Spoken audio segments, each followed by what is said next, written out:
So another great question came in from one of our newest Mara Elite members. He writes, a challenge that I have is that I sell into strength too quickly, even before I make 1 times the amount that I've risked on a trade.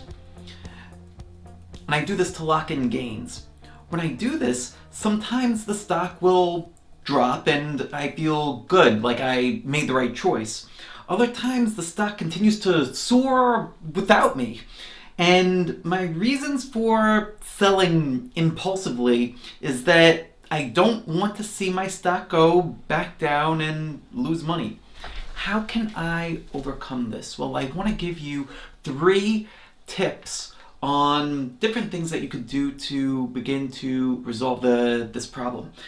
The first, decide on your methodology, and I like to think of it in 2 different ways. Think of it as you're going to be a farmer or you're going to be a hunter, right? So in the farming scenario, you're a little bit longer term, right? Like it may not be that you're holding positions for several years, but if you are holding for several weeks, several months, that's more of the farming side, where if you're planning to hold this trade, then you're going to need to allow it time to grow and allow the different types of elements to happen, right? Like sometimes it'll be rainy, sometimes it'll be windy. You're going to plant your seeds and allow your money plants to grow.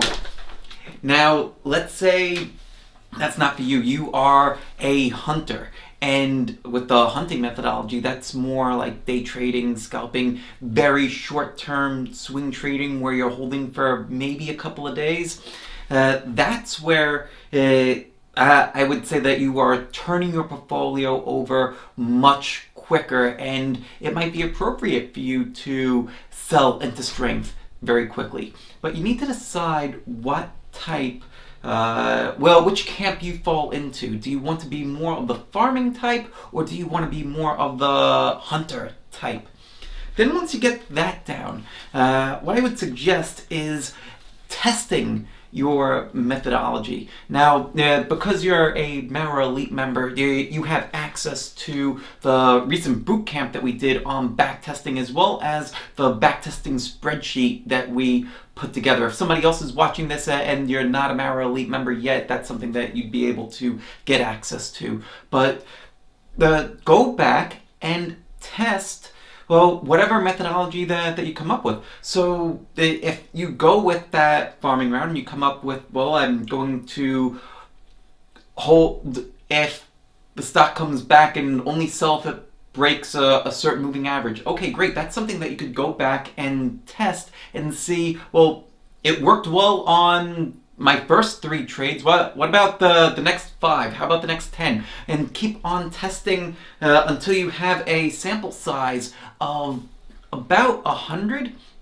And then you really have a great feel for how your methodology works.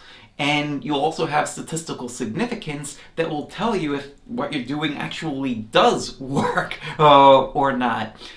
You'll be able to see like what kinds of drawdowns and things like that you'll have to sit through, and it'll be less of a surprise when you have real money on the line. It's like, well, what's going to happen here? I feel unprepared. Well, not anymore, because you've actually put in the type of work to see, like, you've played the whole what-if game, and so you'll have a lot more confidence in what you're doing.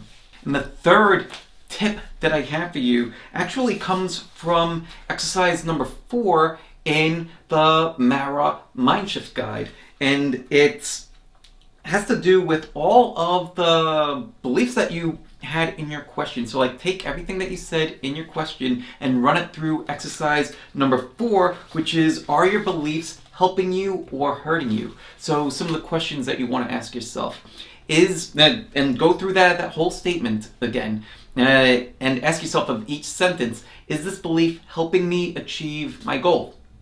Is this belief serving me in some other way? Right? Right now, and if yes, in what other ways? How has this belief, and let's just pick one, right?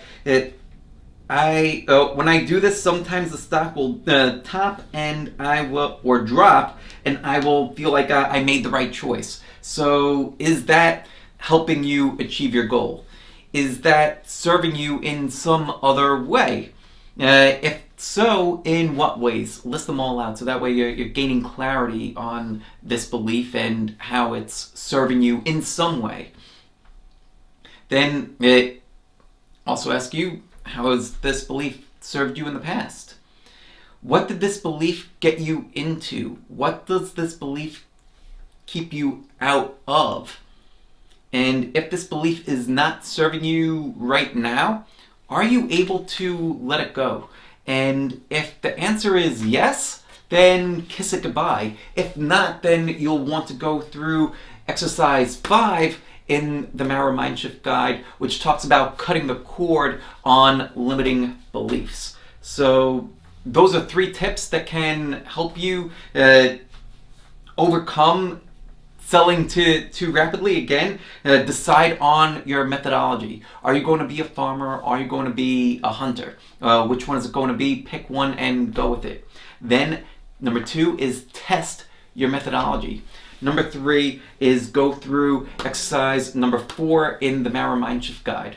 I hope that helps you. If you have any questions about this, if you're watching this somewhere else, drop it down in the comment section below, and have a great rest of your day. Take care. Much love. Peace out.